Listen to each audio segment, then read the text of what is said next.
열로 12절까지의 말씀을 보겠습니다.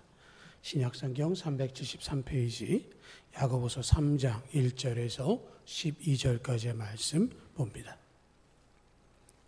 내 형제들아, 너희는 선생된 우리가 더 큰 심판을 받을 줄 알고 선생이 많이 되지 말라. 우리가 다 실수가 많으니 만일 말에 실수가 없는 자라면 곧 온전한 사람이라. 능히 온 몸도 굴레 씌우리라. 우리가 말들을 입에 재갈 물리는 것은 우리에게 순종하게 하려고 그 온 몸을 제어하는 것이라. 또 배를 보라. 그렇게 크고 광풍에 밀려가는 것들을 지극히 작은 키로서 사공의 뜻대로 운행하나니 이와 같이 혀도 작은 지체로 돼 큰 것을 자랑하도다. 보라, 얼마나 작은 불이 얼마나 많은 나무를 태우는가. 혀는 곧 불이요 불의의 세계라. 혀는 우리 지체 중에서 온 몸을 더럽히고 삶의 수레바퀴를 불사르나니 그 사르는 것이 지옥불에서 나느니라. 여러 종류의 짐승과 새와 벌레와 바다의 생물은 다 사람이 길들일 수 있고 길들여 왔거니와 혀는 능히 길들일 사람이 없나니 쉬지 아니한 악이요 죽이는 독이 가득한 것이라. 이것을 우리가 주 아버지를 찬송하고 또 이것으로 하나님 형상대로 지음을 받은 사람을 저주하나니 한 입에서 찬송과 저주가 나오는도다. 내 형제들아, 이것이 마땅하지 아니하니라. 샘이 한 구멍을 어찌 단물과 쓴물을 내겠느냐. 내 형제들 어찌 무화과 나무가 감람 열매를 포도나무가 무화과를 맺겠느냐. 이와 같이 짠 물이 단물을 내지 못하느니라. 아멘. 하나님께서 지은 창조의 세계에서는 하나에 심겨지면 하나가 나오게 되어 있습니다. 샘이 물을 낼 때 단물을 내면 그 샘은 계속해서 단물을 냅니다. 쓴물을 내게 되면 계속해서 쓴물을 내게 되는데 그 물을 바꿔가면서 내는 샘은 없습니다. 마찬가지로 무화과 나무에서는 무화과를, 포도나무에서는 포도를 거두게 되어 있는 것인데요. 야고보 사도는 오늘 말씀 가운데서 10절에서 한 입에서 찬송과 저주가 나오는도다. 내 형제들아, 이것이 마땅하지 아니하니라 하면서 강하게 권면을 하고 있습니다. 우리가 생각할 때에도 이런 일들을 많이 보게 되죠. 예배할 때는 경건하고 거룩한데 예배를 마치고 일상으로 돌아가면 구별되지 않는 모습을 보일 때가 있습니다. 함께 예배할 때는 사랑의 교제가 있고 서로가 서로를 섬기는 것 같은데 막상 그 자리를 벗어나게 되어지면 서로를 섬긴다기보다는 그 사람의 아쉬운 면을 비판하고 비난하는 경우도 있다라고 하는 것이죠. 우리가 말한다라고 하는 것은 하나님께서 허락하신 특권입니다. 창조물이 많이 있지만 피조물 가운데 말할 수 있는 존재는 사람밖에 없습니다. 짐승들 가운데, 동물들 가운데도 의사소통을 한다라고 하는 얘기를 듣긴 하지만 그러나 그 말들이 통역되어지지는 않는 것을 우리가 볼 수 있는 것이고요. 그렇기 때문에 하나님께서 허락하신 이 말이라고 하는 것은 우리에게 주어진 특권이고 이것을 통해서 소중하고 올바르게 사용하고 특별히 이 말을 통해서 하나님과 대화하는 데에 잘 사용하고 하나의 뜻을 드러내는 데에 사용할 수 있어야 한다라는 것을 이야기하는 것이죠. 우리가 선교하는 선교사님들 위해서 늘 기도하지만 선교사님들이 현지를 가면 제일 먼저 하는 게 뭐냐면 현지 언어를 배우는 겁니다. 우리의 말을 가지고 그들에게 할 수 없기 때문에 그들의 말을 통해서 우리의 말을 전하는 것이고요. 하나님 말씀을 그들의 언어를 통해서 증거하게 되어지는 것 통해서 하나님의 은혜, 하나님께서 왜 예수를 보내셨는지 구원의 복음을 증거할 수 있게 되어지는데 그 언어를 잘 모르면 큰 실수를 하게 되는 거죠. 지금은 그런 일이 많지 않지만 예전에는 집에 가면 문패가 있었습니다. 그렇죠?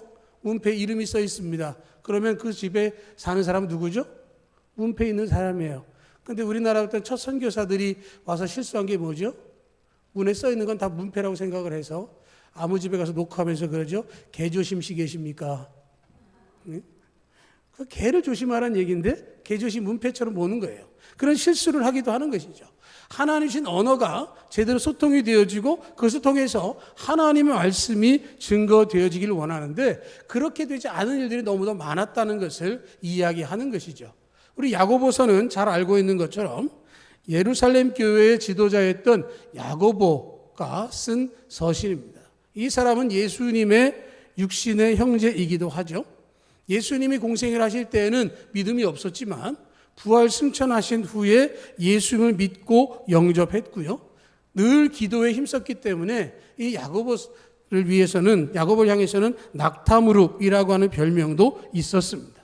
그가 볼 때에 믿음을 가지고 있다라고 말하지만 믿음이 겉으로 드러나지 않은 것들이 너무도 많이 있었다는 것이고, 특별히 말을 통해서 그러한 일들이 있었다는 것을 이야기하는 것이죠. 그래서 말할 때 뭐라고 이야기를 하냐면 2절에 보면 우리가 다 실수가 많으니 만일 말에 실수가 없는 자라면 곧 온전한 사람이라 등이 온 몸도 굴레 씌우리라, 그렇게 이야기를 하는 것이죠. 말을 통해서 모든 것들을 할 수 있다라고 하는 것이죠. 말에서 실수가 많다라는 것도 이야기하면서 말에서 실수하지 않으면 온전한 사람이다라고 말을 하고 있는 것이죠. 모든 면에서 실수가 없을 수는 없습니다. 누구나 실수는 합니다. 다만 그럼에도 불구하고 보다 실수하지 않기 위해서 자기 자신을 제어하고 조심하는 사람, 그런 것이 필요하다라고 하는 것이죠. 그래서 야고보 사도가 볼 때 정말로 하나님께서 원하시는 믿음의 모습을 갖추는 믿음의 사람들은 말에 실수하지 않는 사람이라고 하는 것이죠. 또 반대로 이야기하면 그만큼 말을 실수하지 않는 것이 어렵다 하는 이야기를 하고 있는 것이죠. 그래서 마태복음 12장에 보면 예수님께서 마음에 가득한 것을 입으로 말함이라. 선한 사람은 그 쌓은 선에서 선한 것을 내고 악한 사람은 그 쌓은 악에서 악한 것을 낸다라고 말씀을 하셨습니다. 말에 실수가 없으려면 훈련도 필요하지만 중요한 것은 마음에 무엇을 쌓아놓고 있느냐라고 하는 것이죠. 가득하게 차지면 그것은 흘러 넘치게 되어 있습니다. 내 안에 선한 것으로 가득해 있으면 누군가 부딪히거나 뭔가 드러나게 될 때 선한 것들이 나타날 수밖에 없는 것이죠. 채워진 것이 흘러 넘치게 되어지는 것입니다. 모든 면에서 올바른 방향으로 살아갈 때 이루어질 수 있기 때문에 그런 사람이라고 한다면 온전한 사람이다 라고 이야기를 하면서 그리스도인들은 그리스도로 가득해서 그리스도의 향기를 나타내야 된다라는 말을 하고 있는 것이죠. 그러면서 야고보가 비교하기를 제갈과 작은 배의 키와 그리고 작은 불을 통해서 말을 비유합니다. 우리가 말드립에 제갈 불리는 것은 그 온몸을 제어하고 순종케 하기 위해서 하는 것이다 라고 이야기를 합니다. 배를 움직일 때도 그 큰 배를 움직이는 것은 작은 키가 방향을 정한다 라고 얘기를 하고 있습니다. 작은 불이 많은 나무를 태운다라고 하는 이야기를 통해서 이것을 통해서 제갈과 키와 작은 불이 우리의 말의 역할이다라는 얘기를 하고 있는 것이죠.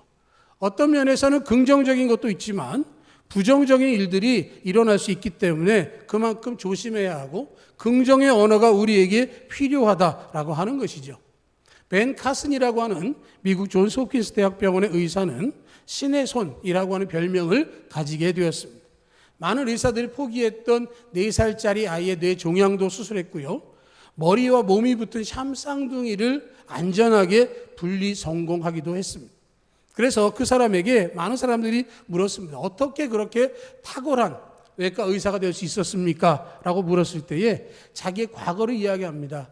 아버지를 일찍 여의고 어머니와 함께 살았는데 어린 시절에 흑인이었기 때문에 많은 불량한 사람들과 함께 어울리면서 살았다는 것이죠. 그런데 그럴 때마다도 엄마는 너는 할 수 있고 하게 된다라는 것을 계속해서 그에게 이야기했었다는 것이죠. 부정적으로 너는 안 돼, 그렇게 살면 안 돼가 아니라 너는 할 수 있는데 노력해봐라 하는 권면이 반복되는 가운데 자기 인생의 방향이 바뀌고 의사가 될 수 있었다라고 고백을 했다는 것이죠. 어떤 말을 할 수 있느냐에 따라서 결과가 달라지는 것이죠. 말 한마디가 온 산을 태우든가 아니면 큰 열매를 거둘 수 있게 하는 것이고요.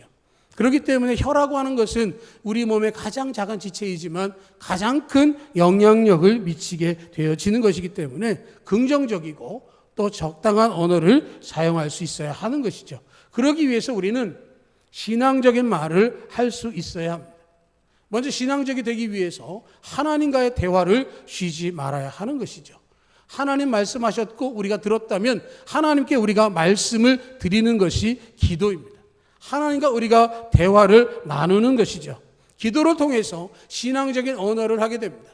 사람들에게 이야기를 하면 불평이 될 수 있고 투정이 될 수 있지만 하나님께 불평하고 투정하면 그것은 기도가 됩니다. 하나님께서 들으시고 응답하시는 역사를 이루시면 기쁨이 충만하게 되어지는 것이고요. 그렇기 때문에 정말 우리가 선한 영향을 끼치기 위해서 신앙적인 언어가 되어야 하고, 그 일을 통해서 믿지 않는 사람에게 예수님이 그리스도라고 하는 사실을 증거해야 하는 것입니다. 우리가 만나는 사람들에게 예수님이 그리스도라고 하는 사실을 한 번이라도 이야기하는 것이 우리에게 마땅한 일이고요. 그 일을 통해서 하나님께 찬송과 영광을 올려드려야 하는 것이죠. 이게 바로 선한 영향력을 끼치는 겁니다. 하나님께 기도하고 찬양하고 복음을 증거를 통해서 선한 영향을 끼칠 뿐만 아니라 승물을 내지 않고 단물을 낼 수 있어야 하는 것이죠.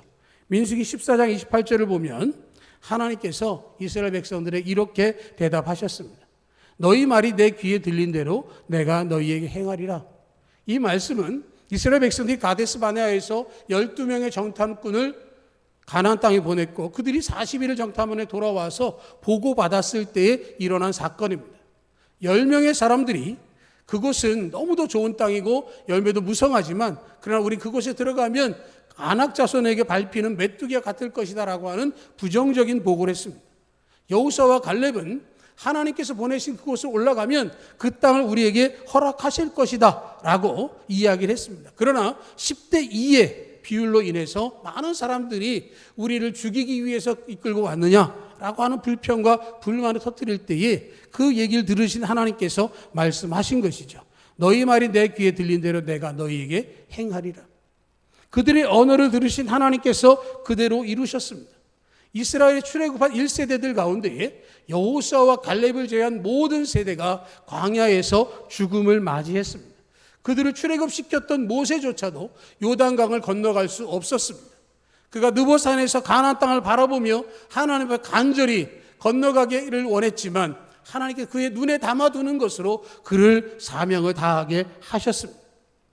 우리가 어떤 언어를 사용하느냐에 따라서 하나님께서 역사하시는 것이죠. 살리는 언어와 죽이는 언어, 힘을 더하는 언어와 힘을 빼는 언어가 있으면 우리가 잘 아는 것은 우리가 긍정적인 말, 격려하고 힘을 주고 살리는 말을 할 때 그게 진정한 인생의 단물이 되어지는 것이죠. 그런 말은 우리 스스로에게도 먼저 해야 하는 것입니다. 부정적인 말을 통해서 부정적인 자아상을 삼지 않아야 하는 것이죠. 지금은 세상을 떠났지만 김동길 교수님이 그런 얘기를 했습니다. 대한민국의 역사를 짚어보면 망할 것 같은데 망하지 않은 게 대한민국이다 라고 이야기했습니다. 역사학자로서 쭉 짚어보면 망할 수밖에 없는 조건인데 그 상황이 되어지면 반드시 극복하고 일어선 게 대한민국이다라고 하는 거죠. 오늘 세상을 떠났는데요. 장기표 선생도 그런 얘기를 했습니다. 우리나라의 상황을 보면 너무나 안타깝지만 그러나 하나님께서는 정말로 극에 달할 때 반전을 일으키시더라라고 하는 얘기를 했습니다. 저는 우리에게 그런 긍정의 언어가 필요하다고 생각합니다. 힘들고 어렵지만 하나님께서는 우리가 고백하는 대로 이루어 주실 것입니다. 하나님께서 반드시 역사해 주실 것입니다. 우리가 우리에게 긍정의 언어, 우리가 우리 자녀에게 긍정의 언어로 또 우리 만나는 모든 사람들에게 하나님의 뜻이 담긴 사랑의 언어를 전할 때 그들에게 하나님의 역사가 나타나게 되어지는 것이죠. 하나님이 함께 하시면 모든 것이 달라질 수 있는 것이죠. 그렇기 때문에 우리에게 훈련할 것을 말하고 있습니다. 혀는 정말로 길들이기가 어렵습니다. 우리는 생각하지 못했던 일들을 통해서 겪을 때가 많이 있는 것이죠. 여러 종류의 짐승과 새와 벌레와 바다의 생물은 다 사람이 길들일 수도 있고 길들여 왔지만 혀는 능히 길들일 사람이 없다라고 말했습니다. 그만큼 어려운 것을 이야기하고 있는 것이죠. 그런데 그 모든 것에 대해서 분명한 것은 하나님께서 그 모든 것들을 주관하시면 달라질 수 있다는 것을 이야기하고 있는 것이죠. 하나님을 찬송하고 하나님 형상대로 지음받은 사람을 저주하는 쓴물과 단물의 반복이 아니라 하나님께서 주신 긍정의 언어와 하나님 주신 약속의 말씀을 붙들고 고백하는 믿음의 언어를 통해서 아름다운 열매를 맺을 수 있게 되어진다라고 하는 것이죠. 길들이고 길들일 수 있는 그 상황이 되어지기는 쉬운 일은 아니지만 하나님께서 우리에게 그렇게 되도록 말씀해 주셨고 그렇게 하기를 원하고 계십니다. 우리 스스로에게, 우리 이웃에게, 우리 가족에게 정말로 하나님의 말씀에 근거한 긍정의 언어로 하나님 역사하시면 반드시 반전을 통해서 큰 은혜를 베푸시고 우리에게 기쁨을 주실 것을 기대하고 믿음의 언어를 고백하는 가운데 주와 동행하는 우리의 길을 주님의 이름으로 축복합니다. 아멘. 하나님 아버지,